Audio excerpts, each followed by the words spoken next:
안녕하십니까. 신영일의 비즈정보 플러스입니다.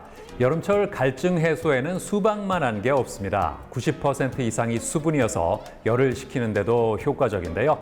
잘 익은 수박을 고르는 방법 알려드리겠습니다. 먼저 껍질에 윤기가 나고 줄무늬가 고르고 진한 것이 좋은 수박이라고 합니다. 그리고 꼭지가 마르지 않고 꼭지 반대쪽에 있는 배꼽의 크기가 작은 것이 당도가 높고 신선한 수박이라고 하니까 고를 때 참고하시기 바랍니다. 그럼 오늘 순서 본격적으로 시작합니다.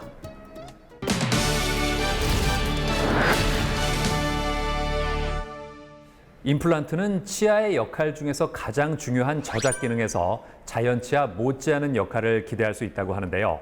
문제는 임플란트가 보편화되면서 주위염과 같은 부작용 사례도 늘고 있다는 겁니다. 자, 그래서 이번에는 임플란트의 실패 원인은 무엇이고 재수술은 어떻게 해야 하는지 자세히 알아봤습니다.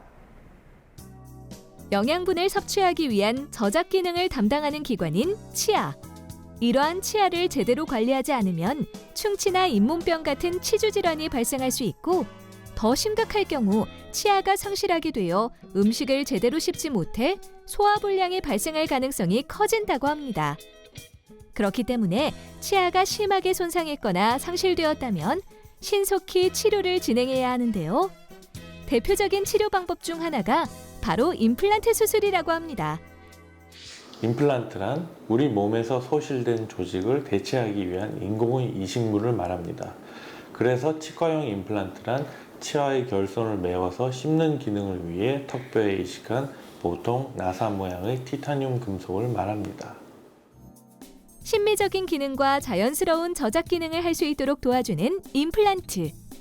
최근 가격이 낮아지고 보험까지 적용돼 임플란트 수술 빈도가 점점 높아지고 있다는데요.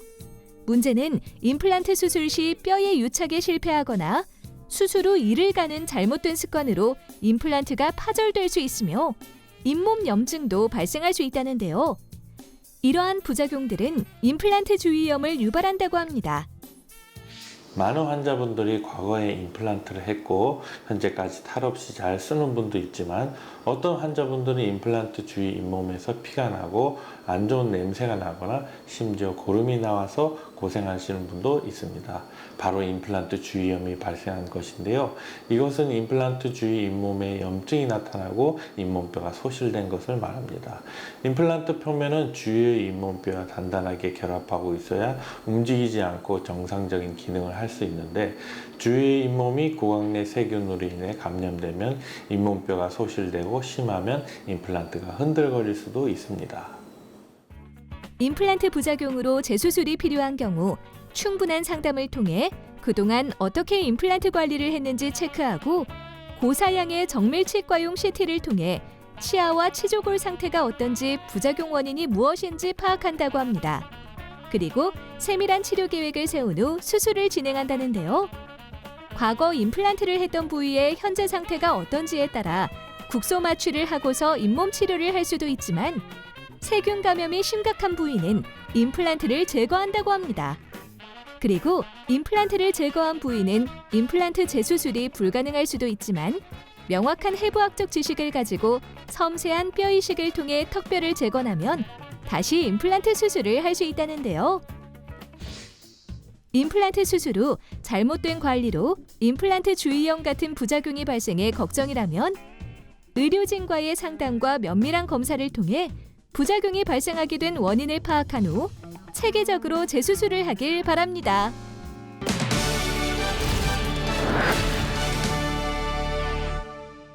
진암석 원장과 함께 자세한 말씀 나눠보겠습니다. 안녕하세요. 안녕하십니까? 치아를 상실하는 이유에는 어떤 게 있을까요? 우선 노화나 사고 등에 의해서 상실하신 이유는 다양하지만 그 중에서도 치주병이 원인인 경우가 많습니다. 치주병은 잇몸 질환으로 치아 주위의 질환이라는 뜻입니다. 치아 주위에는 치은이라고 하는 분홍색의 점막과 그 안에 잇몸뼈가 있는데요.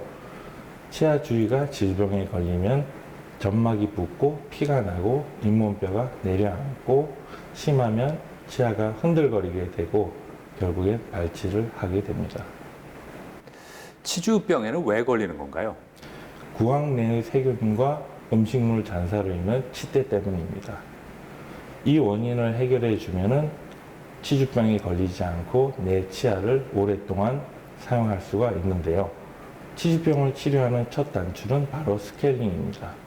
스케일링이란 치아 주위에 붙어있는 치태와 치석을 초음파를 이용하여 제거하는 방법으로 현재 1년에 한 번은 보험 적용이 되어 부담은 덜고 전문 치과 위생사 선생님에게 치료받으시길 권장드립니다.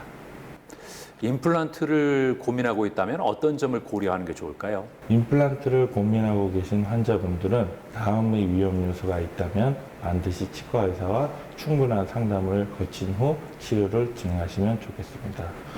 우선 전신적 요소로는 골다공증 등 골 질환이 있거나 면역 질환으로 인해 면역 저하가 되어 있거나 고혈압이나 당뇨병 등이 잘 조절되지 않는 경우 충분한 상담을 거친 후에 치료를 진행하시면 좋겠습니다. 다음으로 국소적 요소로는 치주염이 심하여 감염이 되었거나 충치가 심하여 치아 신경이 감염된 경우 이 또한 치과 의사와 충분한 상담을 진행하시면 좋겠습니다. 수술 후에 관리는 어떻게 하는 게 좋을까요? 수술 후 일정 기간 동안은 흡연 및 음주 그리고 과도한 운동은 피하시는 것이 좋습니다. 그리고 임플란트도 다른 치아와 마찬가지로 반드시 이솔질을 해야 합니다. 좀 더 꼼꼼히 관리를 하시려면 구강 세정기를 추천드립니다. 아무래도 임플란트는 사람이 만든 인공물이다 보니 환자분 본인의 치아보다는 부족할 수밖에 없는데요. 식사 후 음식물이 끼일 수도 있고 제거가 용이하지 않기도 하지만 수압을 이용한 구강 세정기를 이용하면 좀 더 환자분의 구강 위생을 향상시킬 수 있고 결과적으로 환자분의 구강 건강에 많은 도움을 줄 수가 있습니다. 네, 오늘 말씀 잘 들었습니다. 감사합니다. 감사합니다.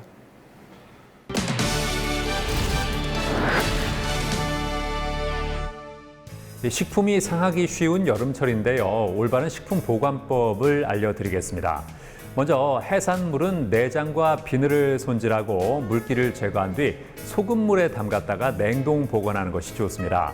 그리고 육류는 표면에 오일을 발라두면 세균이 침입하는 것을 막아서 쉽게 부패하지 않는다고 하니까 참고하시고요. 채소류는 씻지 않은 상태에서 키친타올로 감싼 뒤에 진공팩에 넣어두면 오랫동안 보관할 수 있다고 합니다. 저는 다음 시간에도 다양한 소식 가지고 인사드리겠습니다. 고맙습니다.